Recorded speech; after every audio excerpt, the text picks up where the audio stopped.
Episode 69, Berduka. Dokter keluar dari ruangan, dokter itu menghampiri Herdi. Maaf kami tak bisa menyelamatkan Nona Mia.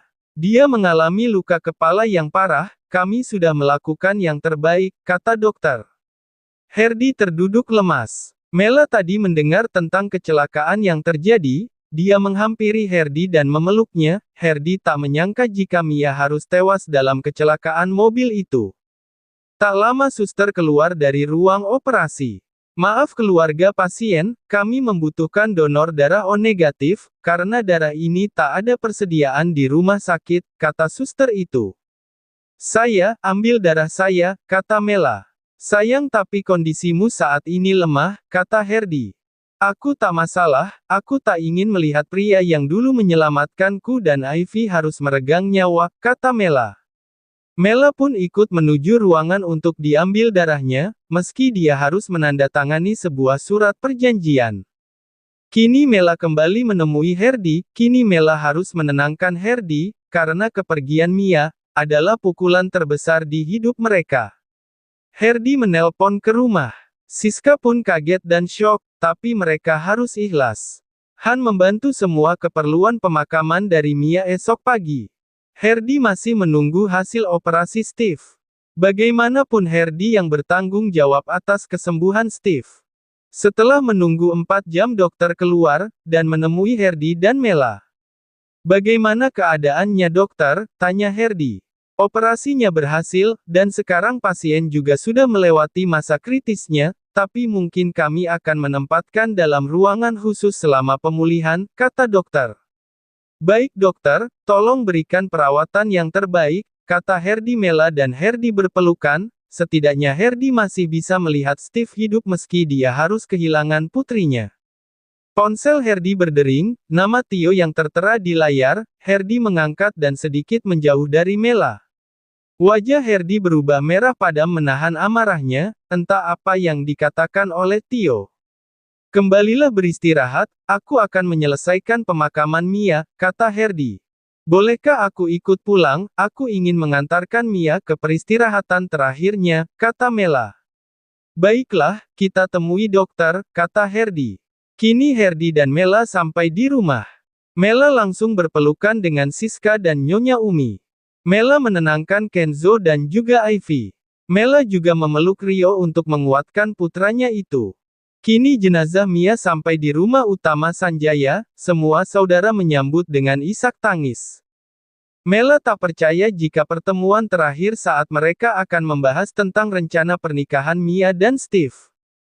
Kini jenazah Mia dibawa ke pemakaman milik keluarga, makam Mia berada di samping makam ibunya. Nyonya Umi tak sanggup untuk ikut ke pemakaman, jadilah Siska yang menemani Nyonya Umi beserta Kenzo dan Elvi. Mela melihat jenazah Mia dimasukkan ke liang lahat, kini Rio memeluk Mela yang menangis melihat putri yang sudah dimakamkan. Setelah selesai semua pelayat pergi, tinggal Herdi, Mela, Rio, dan juga Han. Tak lama Tio datang. Tio langsung menghampiri Herdi, membisikkan sesuatu. Herdi langsung berdiri dan meninggalkan pemakaman. Elio, tunggu, teriak Mela. Herdi menghentikan langkahnya saat mendengar suara Mela. Apapun yang ingin kamu lakukan, ingatlah kamu masih memiliki kami yang selalu menunggumu, di sini aku dan anak-anak selalu menunggumu. Jadi aku mohon jangan membuat kami harus menangis lagi, dan jika sampai terjadi sesuatu padamu, aku tak tahu apa yang harus kulakukan, kata Mela. Herdi melihat dan tersenyum, dan melanjutkan langkahnya. Tiba-tiba Mela merasa tubuhnya begitu lemas. Rio menangkapnya dan memapahnya untuk pulang. Mela merasa ada sesuatu yang disembunyikan Herdi. Sesampainya di rumah, Mela kembali meneteskan air matanya, saat melihat kenangan Mia di setiap sudut rumah. Tak lama Siska datang dan memeluk Mela. Siska tahu jika Mela sangat terpukul karena Mela yang juga menganggap Mia seperti putrinya sendiri. Sedang di mobil Tio dan Herdi sedang diam membisu, mobil itu memasuki sebuah rumah bergaya Jawa klasik. Saat memasuki rumah itu, hanya terdengar teriakan dari sebuah ruangan, Suaranya seakan begitu pilu menahan rasa sakit yang menjalar ke seluruh tubuhnya. Herdi dan Tio hanya menatap tubuh penuh luka itu, Herdi bahkan tak sudi menyentuh bahkan mengotori tangannya untuk menyiksanya. Bagaimana kehilangan putrimu, kata pria itu. Potong lidahnya, dan juga kedua tangan dan kakinya, jika dia masih belum mau bicara, dan kalian juga habisi keluarganya, kata Herdi. Tunggu apa maksudmu, tanya pria itu.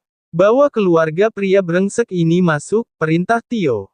Seorang wanita bersama seorang gadis kecil sudah ketakutan, mata mereka ditutup kain hitam, pria itu makin panik melihat istri dan putrinya, kau tak ingin bicara, maka kamu juga akan merasakan apa yang aku rasakan, kehilangan putrimu di depan matamu, kata Herdi.